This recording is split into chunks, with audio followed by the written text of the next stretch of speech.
El misterio pronto será revelado. Estás escuchando Desde la Cripta por la Vid.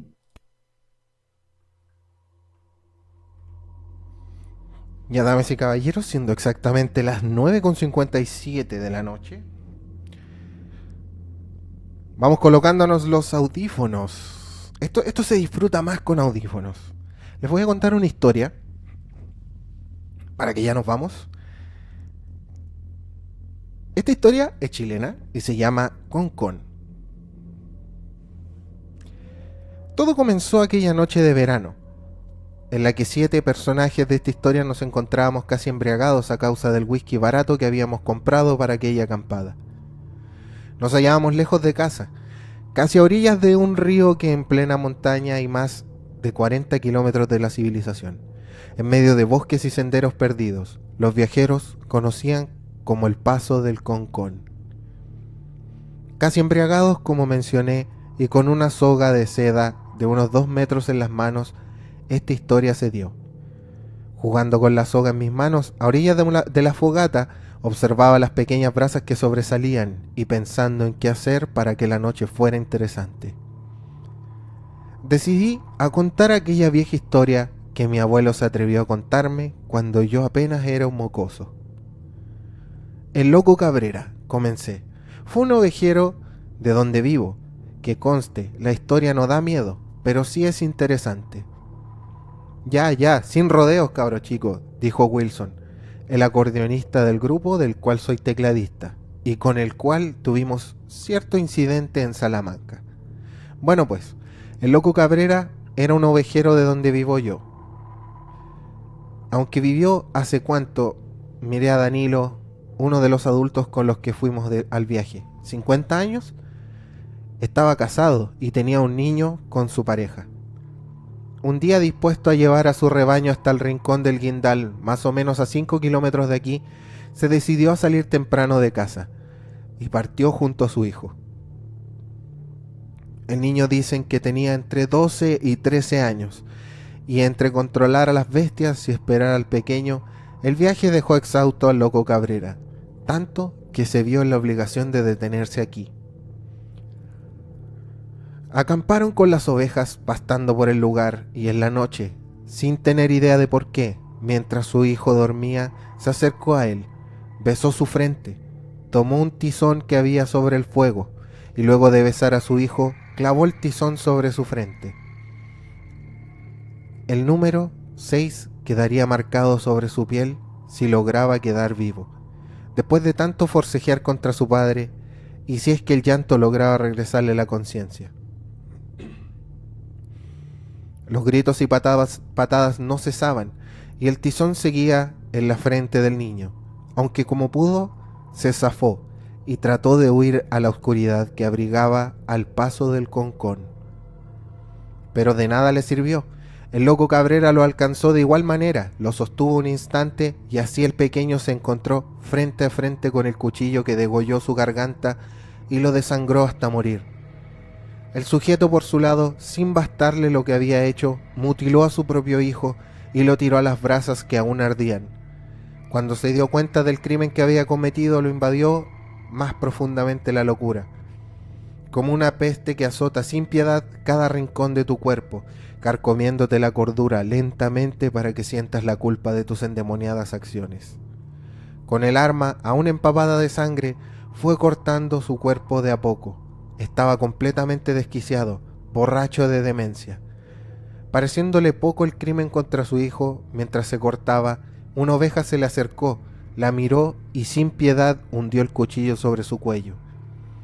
El suave pelaje felpudo blanco se tiñó de rojo y así, una a una, arremetió contra las 14 ovejas que llevaba. ¿Y esa es la historia?, preguntó Eduardo, un amigo. Tenías razón, dijo Magdalene, su novia. ¿Sobre qué?, pregunté. No da miedo, agregó Brian, otro amigo, hijo de Danilo. Se los dije. ¿Y qué pasó con el tipo ese?, inquirió Wilson. No llegó a casa. Se organizaron 3 cuadrillas para buscarlos, pero nadie lo encontró. Parecía como si se lo hubiera tragado a la tierra. No sabían nada, dije. Absolutamente nada, recalqué. Para haber sido una historia corta y que no asustaba, la intriga los consumió. Vamos, exclamó Wilson, algo más tuvo que haber sucedido. Sí, bastante mala tu historia, pero algo más tuvo que pasar, ¿no?, añadió Cristóbal, mi primo. Danilo notó que yo aún jugaba con la soga de seda, me miró intimidante y añadió: este weón sabe qué pasó después, ¿cierto? Lo miré y asentí. Una cuarta cuadrilla salió en busca de los dos. ¿Pero no los encontraron, o sí?, interrumpió Eduardo. Shh, silencio, Cristóbal. Aquí solo encontraron al niño y las pobres ovejas mutiladas.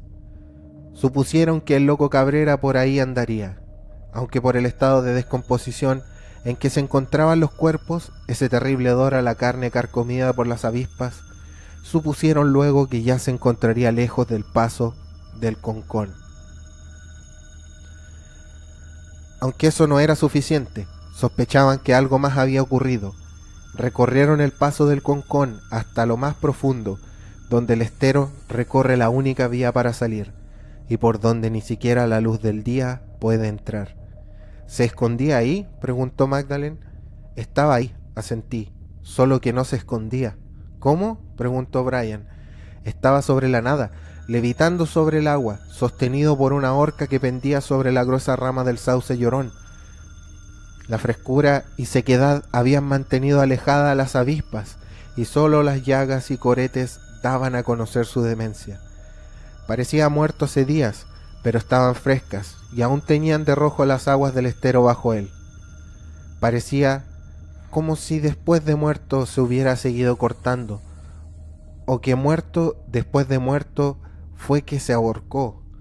Ahí fue cuando tiré la soga de seda sobre el suelo y un perfecto dogal del ahorcado se hacía en ella, a los pies de la fogata que fulgurante ardía. Pero solo es un cuento, exclamé, riendo. Sin embargo, el silencio los consumía. Los miré a todos. Bien, si no les importa, me iré a dormir. Ha sido un largo día. Así pues, uno a uno el resto se decidió a seguirme, aunque nadie, ninguno de nosotros sabía lo que pasaría luego, ni siquiera yo. Habrían pasado tal vez 1 hora y media después de apagar las linternas cuando Magdalene oyó la primera alerta. Una bandada de guairabos pasó por encima de la carpa. Algo extraño, pues son aves solitarias en esa época del año, y debe ser mucha tu suerte para poder ver tan siquiera uno de ellos.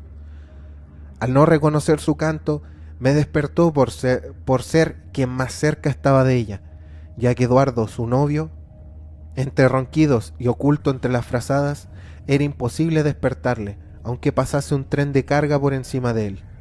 ¿Qué es eso?, me preguntó asustada. Oí el cantar de aquellas aves. Tranquila, la calmé. Son guairabos, unos pájaros de este tamaño. Habré mostrado como 30 centímetros con mi mano. Bien, me dijo. En eso, ambos nos volvimos a recostar, y allí fue donde el alma se separó de nuestros cuerpos. Tras tocar nuevamente el suelo para dormirnos, el llanto claro y literalmente encima de nosotros de un niño nos levantó de un susto a los 7 campistas. Danilo, Wilson, Brian, Cristóbal, Eduardo, Magdalene y yo nos erguimos ante el bestial chillido infrahumano y entre garabatos de miedo y excitación nos acurrucamos contra una de las orillas de la carpa. Solo nos había despertado, pudo haber sido un sueño, pero los 7 estábamos seguros de que había sido real. Los 7 lo habíamos escuchado. Tras unos minutos sin volver a oírle, y un poco más calmados, una oveja pareció balar afuera de la tienda, algo que nos pareció normal y que pudimos controlar, de modo que salimos los 7 para que nadie quedase solo. Se oía claramente el balido, pero no lográbamos ver al animal, quizás dónde se encontraba, pero la cosa era que la oíamos, pero no lográbamos verla. ¡Estúpida cabra! La fogata se estaba apagando, no alumbraba nada, y ahí el llanto infrahumano volvió a asustarnos. Se sintió como un silbido que te da la muerte y te anuncia la hora de morir, la hora de sucumbir entre sus manos y de no volver nunca más a ver la luz del día.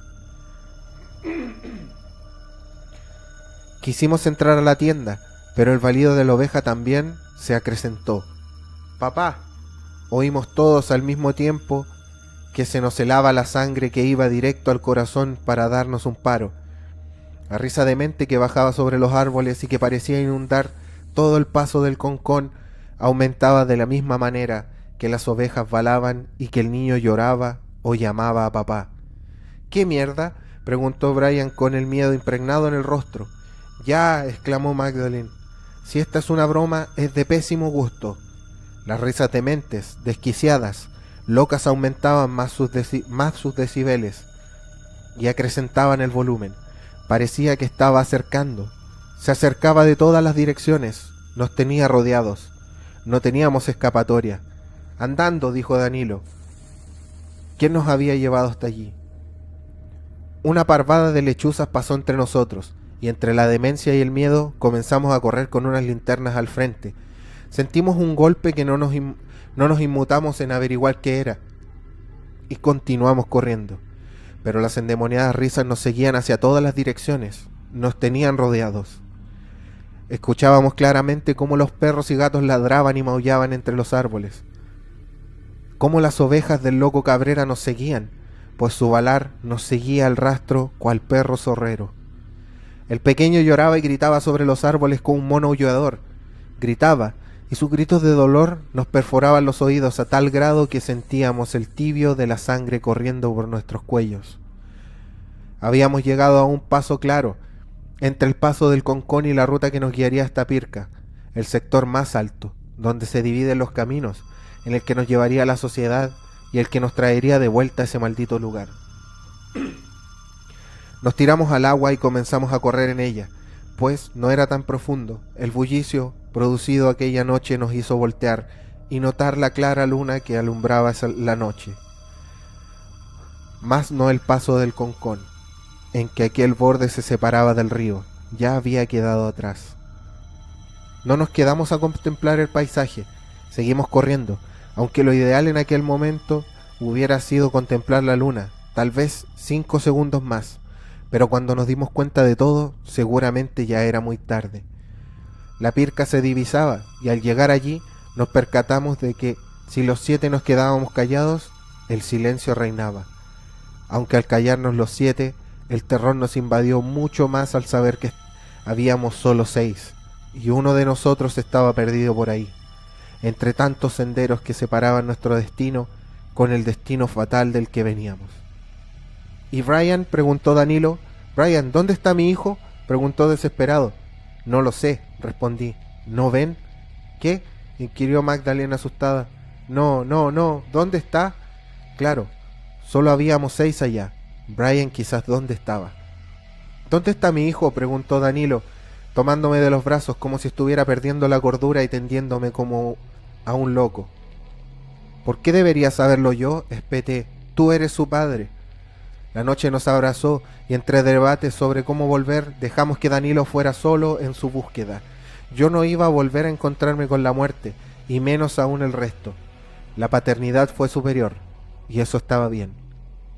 Pero no por eso el resto iba a arriesgarse a que la muerte nos mirara a los ojos, o nos hiciera perder la cordura y hacer que nos destruyéramos el uno al otro. El día volvió a caer, pero parecía todo oscuro, al que no haber luces de Danilo ni de Brian. Había que volver, de modo que partimos. Había que recuperar algunas cosas, y con la luz nos sentíamos más seguros. El borde del río que separaba el paso del Concón estaba frente a nosotros, pero ninguno esperaba ver lo que ahí dentro encontraríamos. La tienda estaba tal cual. Así la contemplamos hasta que una gota húmeda cayó en la frente de Magdalene. El cuerpo inerte de Brian estaba suspendido en el aire, con su pecho al descubierto y varios cortes hechos con una navaja. Un dogal del ahorcado abrazaba su cuello tiernamente y reconocía el trabajo de mis manos. Era el dogal que yo había hecho la noche anterior, cuando conté aquella boba historia. No había rastro de Danilo, o por lo menos hasta ver la carpa por dentro. Un charco de sangre salía de su yugular. Posiblemente la desesperación de aquella brutal escena le marcó la vida, marcó su desesperación y le arrebató las ganas de vivir, como Tánatos se la quita a los vivos. Las moiras cortaron su hilo de la vida y allí quedó tendido. Todo por culpa, todo por mi culpa, todo por haber contado esa estúpida historia, todo por haber contado esa estúpida historia de mierda. En pocas palabras, siempre soy yo el culpable. El concón es una ave no muy típica y que muy pocas personas conocen. Su peculiaridad se basa en que puede articular más de un sonido, como el ladrido de un perro, el maullido de un gato, el llanto de un niño o la risa de un hombre. Sin saber nada y al quedar solo en la oscuridad, la desesperación se apoderó de él. El dogal que yo había hecho estaba ahí, como la única salida posible para dejar de oír las penumbras del loco Cabrera. Una leyenda inexistente, inventada para asustar a los viajeros, que no saben de la existencia del concón, de aquella ave que comparte parentesco con las lechuzas y que articula incluso tu voz una vez que las oye. La pena y la rabia de un padre fueron también su trágico final. La muerte es algo inevitable.